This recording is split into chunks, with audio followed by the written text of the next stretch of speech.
Chesterfield, Chesterfield always takes first place. That milder, mild tobacco never leaves an aftertaste. So open a pack, give 'em a smell, then you smoke 'em.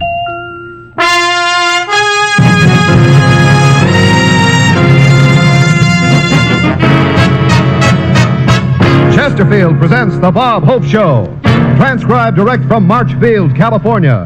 With Les Brown and his band of renown. For Chesterfield, yours truly, High Averback. Lovely Dora Singleton and Jack Kirkwood. Our special guest, Judy Garland.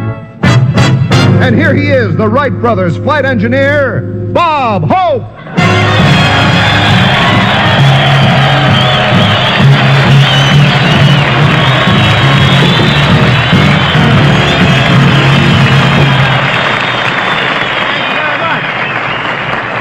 Thank you very much. Well, here I am in Marchfield. I got an expensive reception here today. Before the steps were wheeled up to my plane, a group of soldiers locked their arms together and told me to jump and they'd catch me. I did, they didn't, and I owe $12 for cracking the runway. It's the first time anyone ever made the opposite of a belly landing. But I'm happy to be back at Marchfield. This is one of our oldest air bases. They've got some great flyers here at Marchfield. One guy had 20,000 air hours without an accident till he fell off a bar stool at the La Casita.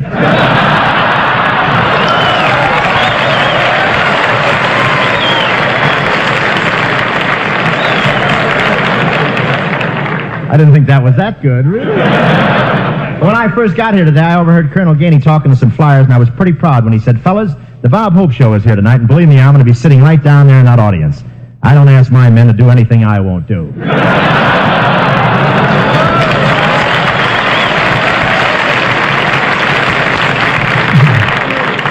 And in honor of my visit here, Colonel Gainey built special quarters for me. They're nothing really elaborate. He just nailed Venetian blinds on an old footlocker.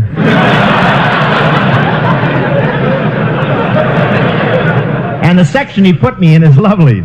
It's a new subdivision called Gregory Transmitter Range.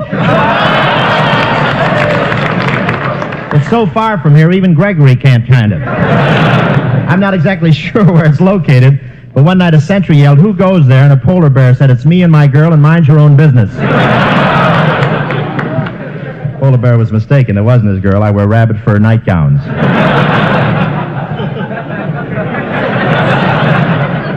A pretty girl.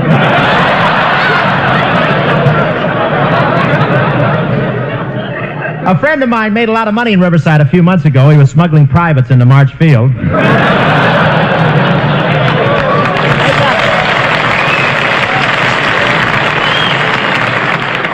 No kidding. They got so many officers here, 3 guys just went to the hospital with saluting fatigue.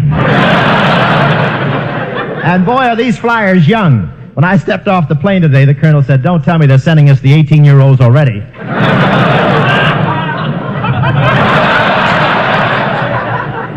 Isn't that nice, huh? Of course, 18-year-olds don't mean a thing in the Air Force. There's a colonel here who can't take a plane up without written permission from his mother. And after a mission, he walks into the officers' club and orders a scotch and pablum.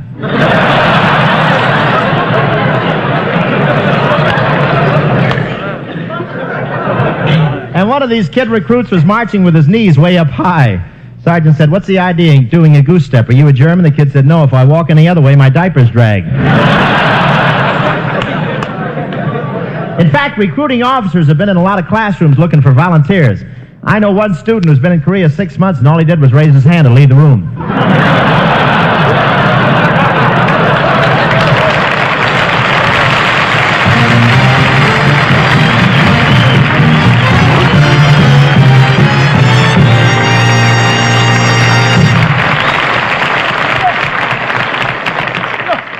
And now for you, proof of mildness with no unpleasant aftertaste. Yes, that's what Chesterfield has for you. In the first place, Chesterfields are proved milder. We've got the authority. From many prominent tobacco growers, over 1,000 of them who have signed a statement saying, "To judge tobacco for its mild smoking qualities, I smell it. If it smells milder, I know it will smoke milder." That's the standard mildness test. If that tobacco is made into cigarettes, those cigarettes will smell milder and smoke milder. That's why I smoke Chesterfields. And Chesterfields are made of the right combination of the world's best tobaccos. And you know, the way Chesterfield blends those tobaccos, their secret process means every Chesterfield will have the right combination of mildness with no unpleasant aftertaste. Yes, Chesterfields are proved to have no unpleasant aftertaste. We've got the authority for that, too. It's the country's first and only cigarette taste panel who reported Chesterfield is the only cigarette in which members of the panel found no unpleasant aftertaste. Yes, sir, those are the straight facts. That's what Chesterfield has for you, mildness with no unpleasant aftertaste. So always buy Chesterfields. Believe you me, they satisfy.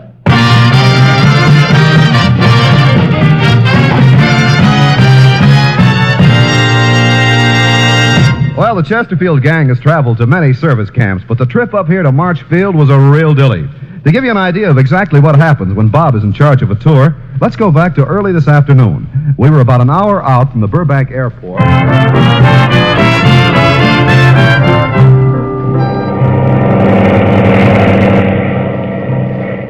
Gee, Bob, I like flying to Marchfield like this, but why can't we travel like other shows do on one of the big airlines?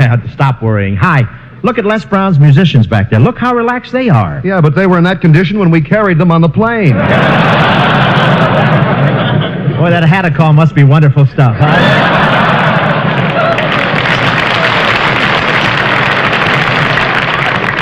You know, I'd like to use this time to rehearse the show with Judy Garland, but she's sleeping. I know. Hey, Bob, hey, look how this plane is flying. Maybe you're not worried, but I am. Oh, all right. I'll go up and check with the pilot. I probably ought to introduce myself to him. He might want my autograph or something. Oh, excuse me. Where's the pilot? That's me, Sonny.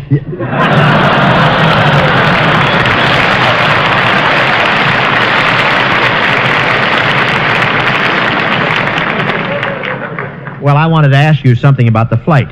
For the first half hour after we took off, I noticed we were flying in the dark. What made it so dark? Were we going through some clouds? No, I'm a little nearsighted, and I always have trouble finding my way out of the hangar.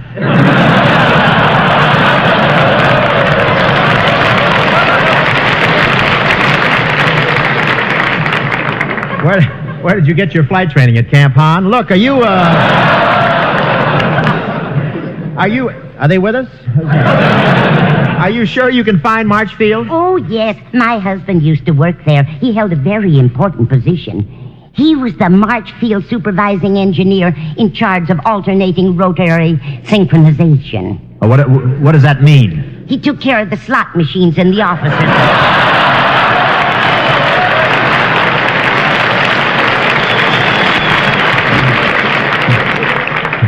I thought President Truman did that. The officers were very grateful to my husband. He made a lot of money for the club because he was a midget. A midget? Yes. He got right inside the slot machine and kept people from winning. And when someone got 2 oranges in a row and they were waiting for the third, my husband came to the little window. He did? Yes. He had a head shaped like a lemon.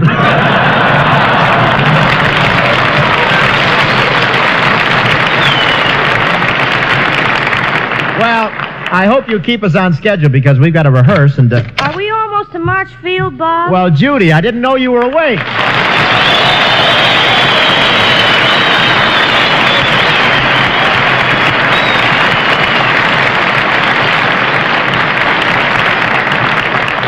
I tried to sleep, Bob, but I was worried about this plane. I've never flown at this altitude before. Oh, well, it doesn't bother me, Judy. In fact, it's the altitude that suits me best.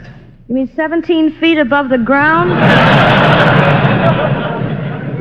We go any higher than that, my nose starts to bleed. But I sure am glad you're back on my show again, Judy. Yeah, it's like old times, Bob. Gee, I remember when you were on my show 10 years ago. I paid you the first $1 you ever made in radio. Do you remember that show? Yeah. And then I worked on 6 more, and you paid me another $1.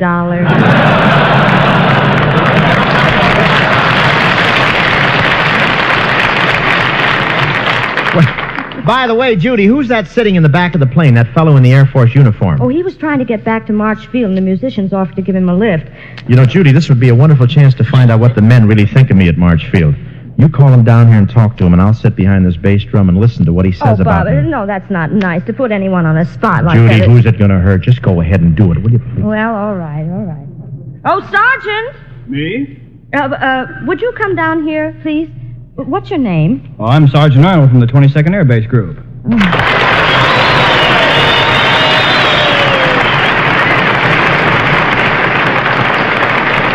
Gee, you're Judy Garland, aren't you? Yes. Are you on your way back to camp?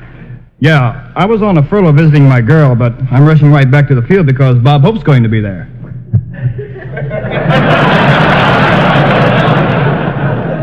I may learn to love this boy. Well, geez, Sergeant Arnold, you mean you left your girl just because Bob Hope is going to be at March Field tonight? Yeah, I'm a steward in the officers' club, and I have to watch the silverware.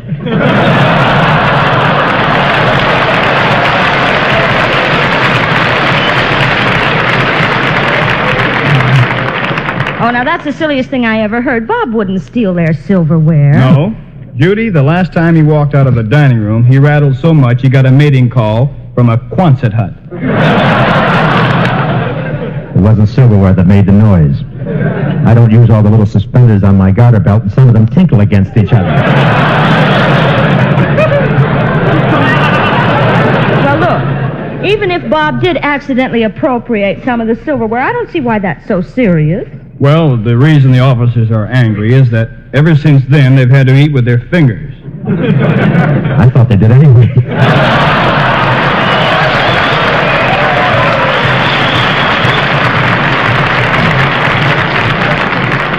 But not only that, Judy. Right in the middle of dinner the other day, some top brass walked in. Oh, that must have been embarrassing. It was. Have you ever tried to salute a general with a handful of hot tapioca?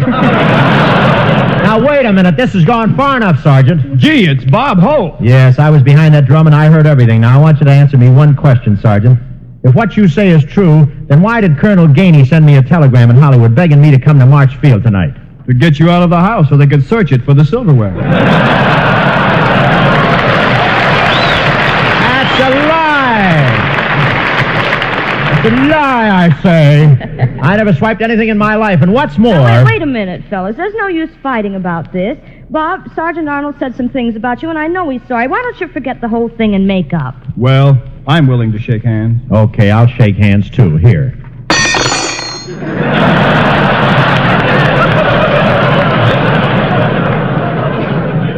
What was that? A knife and a fork fell out of your sleeve. They did? I mean, naturally. I carry a knife and fork with me all the time. I work as master of ceremonies at a lot of dog shows, and I have to cut up their dinners. Bob, if this silverware is yours and you didn't steal it from March Field, why is it stamped MF? Well, that was my maiden name. Minerva Flugelhoff. Bob, I wasn't serious in what I said about you.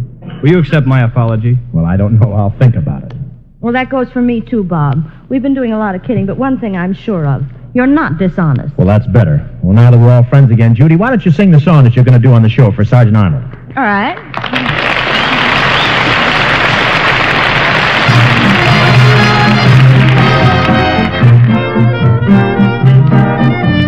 I'm as corny as Kansas in August. I'm as normal as blueberry pie. No more a smart little girl with no heart. I have found me a wonderful guy.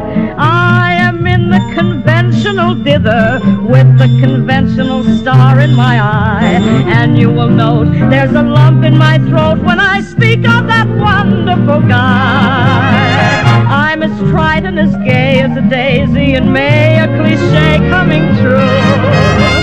I'm bromidic and bright as a moon, happy night, pouring light on the dew. I'm as corny as Kansas in August, high as a flag on the 4th of July. If you'll excuse an expression I use, I'm in love, I'm in love, I'm in love, I'm in love, I'm in love with a wonderful guy. I'm as trite and as gay as a daisy in May, a cliche coming true. I'm bromidic and bright as the moon, happy night, pouring light on the dew. I'm as corny as Kansas in August, high as a flag on the 4th of July. If you'll excuse an expression I use, I'm in love, I'm in love, I'm in love, I'm in love.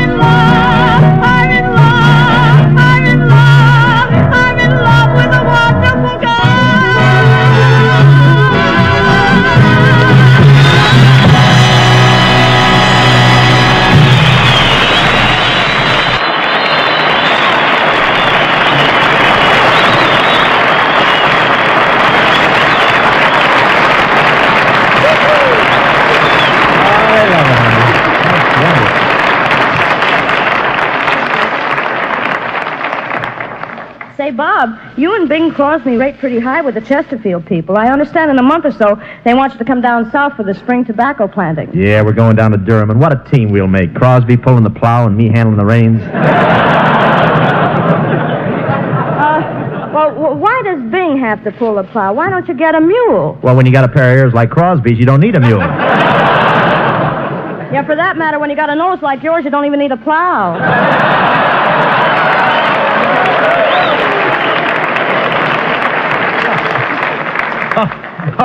Thanks for the suggestion, Judy. But let's suspend this brilliant repartee for a minute while Hi and I sell Chesterfields. Friends, I want you to know what Chesterfield has for you. It has mildness with no unpleasant aftertaste. Here's how to prove that. First, make our mildness test. Buy a pack of Chesterfields. Open them. Enjoy that mild, mellow aroma. Compare it, and you'll find Chesterfields are milder. Right, and tobacco growers have been saying for years, tobaccos that smell milder, smoke milder. Light up a Chesterfield and see how true that is. Chesterfields do smoke milder. And with that milder smoke from Chesterfields, you get no unpleasant aftertaste. That fact has been confirmed by the country's first and only cigarette taste panel. Yes, those are the reasons for smoking Chesterfields. They're milder. And it's the only cigarette that has for you mildness with no unpleasant aftertaste. Always buy Chesterfields. Now, let's make with the music. Chesterfield, Chesterfield always takes first place.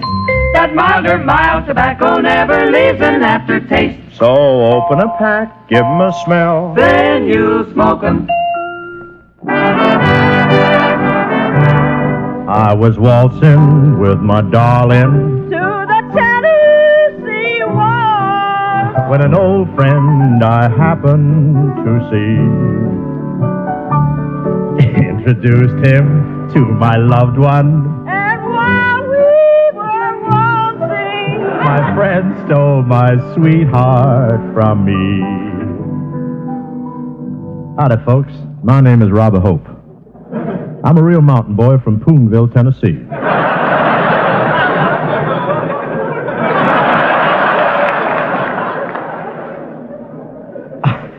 Right now, I'm fixing to go to the big Poonville dance with my girl, Judy May. Man, oh man, she's pretty. She's got the deepest dimples I ever did see. In fact, her dimples are so deep, every time she smiles, her face caves in and she swallows her nose.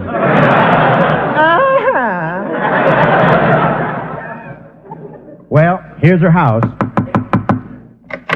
Robbie. Judy May. Oh, dang it. Dag nabbit. Howdy doody. Sweet patootie. It's our needle stuck. Oh, it's sure good to see you, Robbie. Oh, good to see you, Judy May. My, you look prettier than a mess of possum frying in a pan of hog fat.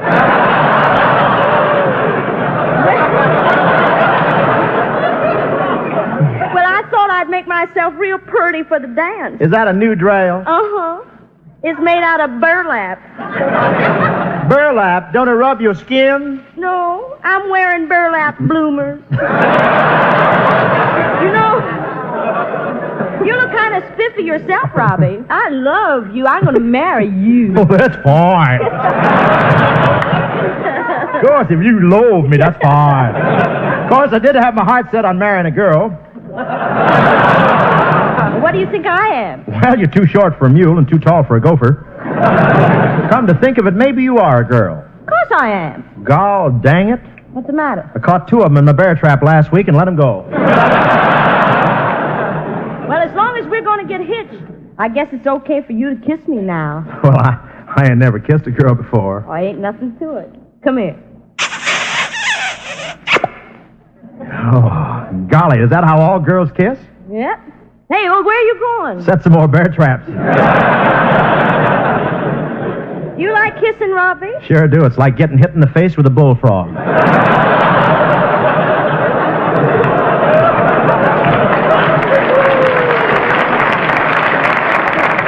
come on. Let's be getting over to the dance. I remember the night. And the Tennessee Waltz. Now I know just how much I have lost. Say, All the folks sure turned out for the dance. Yeah, I didn't think Clem could get this many people in his barn. Yeah, he's got the barn fixed up real pretty. Yep, looks just like the 7-Eleven Club in San Bernardino.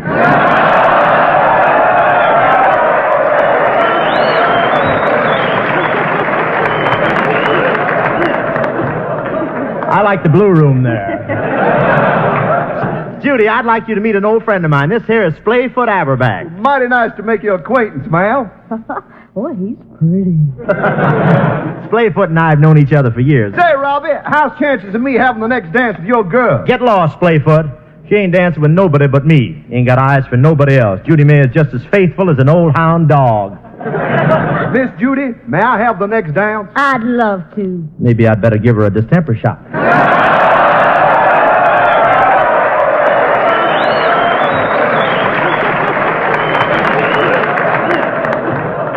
Now look here, Splayfoot.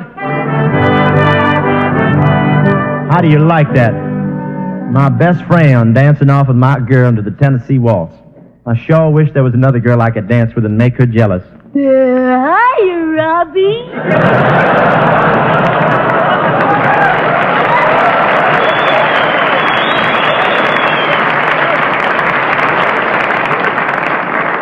Well, if it ain't Bessie Flotsam. Robbie, you want to dance with me? Oh, I can't get past them buck teeth of yours. You're the only girl I know can kiss a man and pitch hay at the same time. Gee, and I thought I looked pretty tonight. I'm even wearing pigtails. I know. Ain't them pigs on the end of them kind of heavy?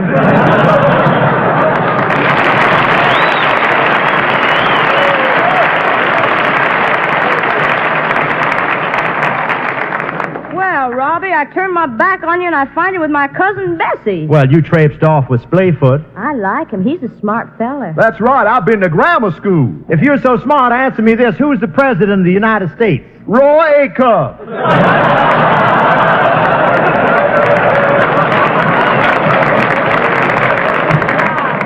What do you know? He's right. Splayfoot, I ought to bust your head for open for. I ought to bust it open, your head, I tell you, for trying to steal my gal. Now, careful, Robbie. Splayfoot's a powerful boy. He's got a chest big as a mountain. My chest is big as a mountain, too. Yeah, but most of it's in the slide area. You quit your yapping, Judy May. Well, don't you talk to her like that, you low-down, yellow-bellied, weak-livered, mangy, run-down, crawling skunk of a snivel-headed jughead. Oh, hi. Yes, Bob. About those insults, you made them sound a little too convincing. I'm sorry, Bob. It's just that I sort of got carried away with myself. One more slip like that, and I'll have you back in uniform. Don't forget, I know your secret. Oh, you wouldn't? Yes, I would. I'll tell everybody you're a member of the WAF Reserve. Now, let's get back. Now, let's get back to the sketch, huh? Wait just a minute. You fellas stop your feuding. We'll all go and see my pappy and let him decide who's going to be my boyfriend.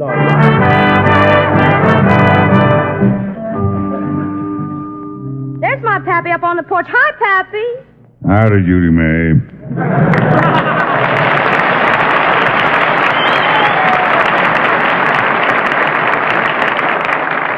Pappy, this here's Splayfoot. How do, boy? Nice to meet you, boy. And this here is Robbie. How do? Just a minute, daughter. I was fixing to pour myself a drink. Either you boys care for snort? No, thanks. Well, I don't ordinarily touch the stuff, but tonight's the big dance. Sort of a special occasion. I thought I might have a little draft. I can't stand excessive drinking. I believe in moderation. So I'm just going to have a taste. You know, they don't make these oil drums as big as they used to.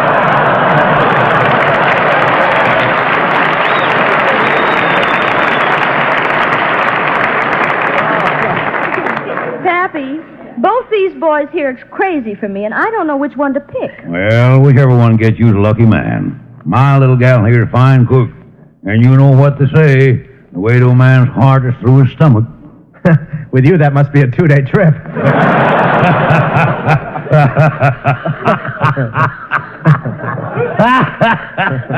I've heard a lot of great jokes in my time. Yes? But that wasn't one of them. I'd sure like to get sliced with your daughter. I love her. Well, love is the only thing that counts, boy. I remember when my wife and I got married, we had a real mash on each other. Don't you mean a crush? No, mash. We was loaded at the time.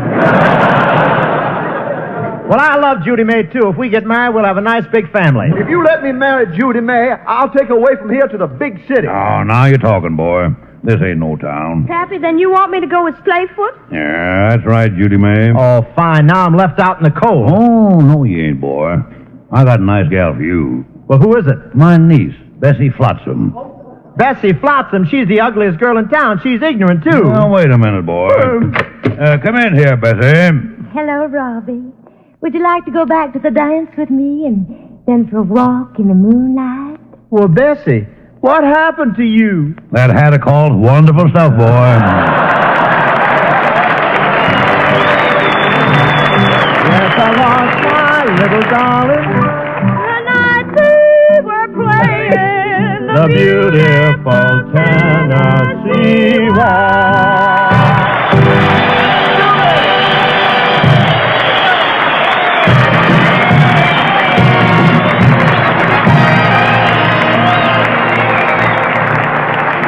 All thanks for the memory of every Marchfield guy, you eagles of the sky. It's men like you who streak the blue that keeps Old Glory high. And we thank you so much. I want to thank Judy Garland, Doris Singleton, Jane Morgan, Jack Kirkwood for a wonderful show. Also want to thank the men of Marchfield here. Ladies and gentlemen, at Uncle Sam's Great Air Force Base here, at March, you hear a lot of different sounds. Shortly before no human being should be awake, you hear this sound. Then comes the sounds of breakfast.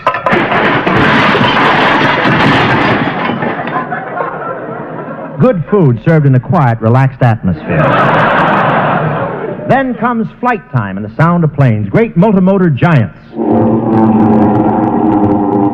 And the whoosh, whoosh, whoosh as you watch the jets go by. Then the sound familiar to every man here at Marchfield, the sound of the supersonic plane. That was on an F-86. The sound won't get here till next Tuesday. And ladies and gentlemen, you hear another sound these days at Marchfield. That's right, folks, the sound of thousands of dimes being dropped into Marchfield's big March of Dimes bank. Let's hear that sound from coast to coast and put the 1951 March of Dimes over the top. Good night for Chesterfield.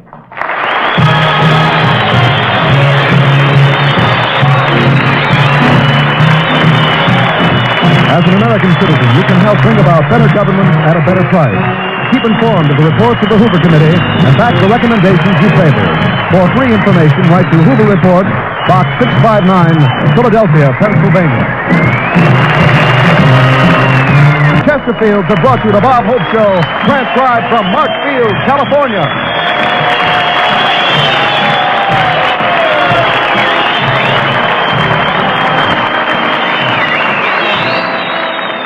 Be sure to listen to next week's Bob Hope Show with special guests Paul Douglas and Peggy Lee.